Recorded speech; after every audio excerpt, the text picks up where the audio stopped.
this module on trading price action. We're going to be talking about doji bars now and concentrating on what are they, why do we use them, and when do we use them, most crucially. So what are they? Well, they are a key sign of indecision in the market. And they're very iconic in the way they look, because they've got an open and close pretty much in the middle of the bar. They can either be a buyer bar or a seller bar. It doesn't really matter. The fact is, it's a doji and it's reflective of relative indecision. And this, to us, just based on vanilla price action itself, is very useful when building up the case for a trading decision.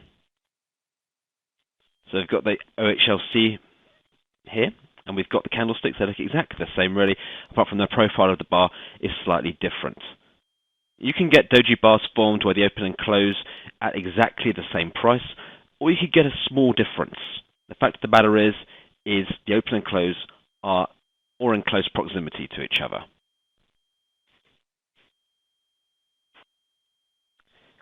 So if we see a doji bar at a key level, say for example it's a level of resistance, we can reasonably say that the power between the buyers and the sellers are starting to steep in favor of the sellers. There's indecision at a key level, and we could anticipate a potential downward move thereafter. By the same token, if we have a doji bar on a key level of support, we can reasonably say that this barrier in the way of the sellers coincides at a point where we've got a doji which signals to us that the transfer is now steeped in favor of the buyers. So why do we use them? Well, just like with any part of price action, they give us an objective way to assess what the sentiment of the market is. We typically use it more of an indicator rather than a bar to trade off. It tells us that sentiment is shifting, as we just mentioned, at a point where price action coincides with a technical level.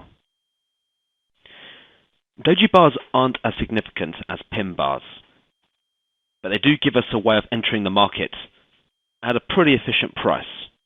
But we don't use these bars in trending markets as a point of entry. We're more interested in price extremities. What do we mean by price extremities? Well, yearly highs, hard levels of support and resistance, 5-year highs, 5-year lows. Typically areas where we can see that we've got very good reward to risk and a very strong level in the way of the price action. We quite often see, as we'll demonstrate in a minute, doji bars in ranges. Range-bound trading is very straightforward, as we'll demonstrate, with very good reward to risk. In fact, we prefer it than trend-based trading. The reward is certainly steeps in our favor. Some people trade doji bars in trending markets. We prefer not to. We don't think it's strong enough on its own, certainly compared to the pin bar. Off the back of a pullback and a subsequent continuation, but they do give us fantastic entries at price extremes. So for example, here we've got gold, and we have the 12-month low, this strong level of support, which hasn't been broken in over 12 months, and we've got a doji bar at the bottom, just rejecting it. And what this signals to us is, whilst it's not a pin bar, it's at a price extremity. This strong level of support hasn't been broken in over 12 months, and we've got a bar of indecision after a succession of seller bars. So that's a sign to us that the tide is starting to turn in favor of the bulls. Whilst we've had quite a steep downward move coming into this level, now it's seen as a point of value in which to buy, and the doji bar reflects the fact to us that the buyers come into the market. So what we could typically do here is trade with an entry at a break of the high of this doji bar with the stop below the low of the doji bar. So if we see a doji bar at a price extremity on the level of support, we look to buy. And on the same token, as we'll see in this example here, this is New Zealand yen. We have a doji bar at a 4-year high. Now, even though it's not a pin bar, we prefer a pin bar at this level.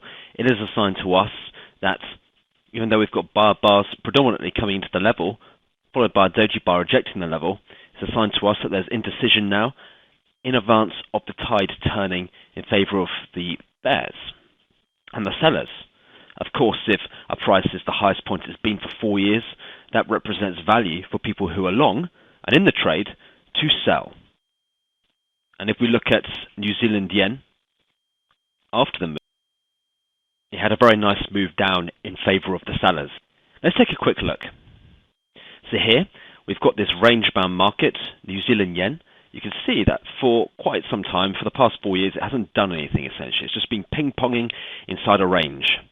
And it would make abundant sense. Logic would dictate that to sell at the range as high would be a smart thing to do. The bounce is a lot more likely than the break. And if we've got a doji rejecting this level, coincidentally, at a big number, at 69, we could trade the break of the low of this doji, stop loss above the high, and let's see how we did.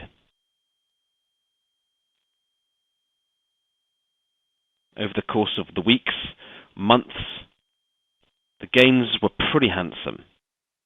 But you need to ask yourself, are you able to stay in the trade for that long?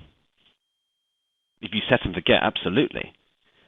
Funnily enough, we have this level at the 6900 point, which is a key round number. As we will discuss, is a point where key levels of support resistance are typically formed. But you can see here that the doji essentially acted as a decent entry point for us in a range. And we're all about trading dojis in ranges. In our opinion, we just find in trending markets, they're just not as solid. So just like with pin bars, we trade them. The more reasons we have in our favor, the better it is for us. It is bouncing against the level of support and resistance, fantastic. Off a trend line, great. Moving averages, if that correlates with any other particular reason, then fantastic. Fibonacci levels, monthly or weekly pivots, big numbers. It's the same with pin bars. So the more factors we have on our side for the trade to go long or short, the more likely the trade is to be almost a self-fulfilling prophecy.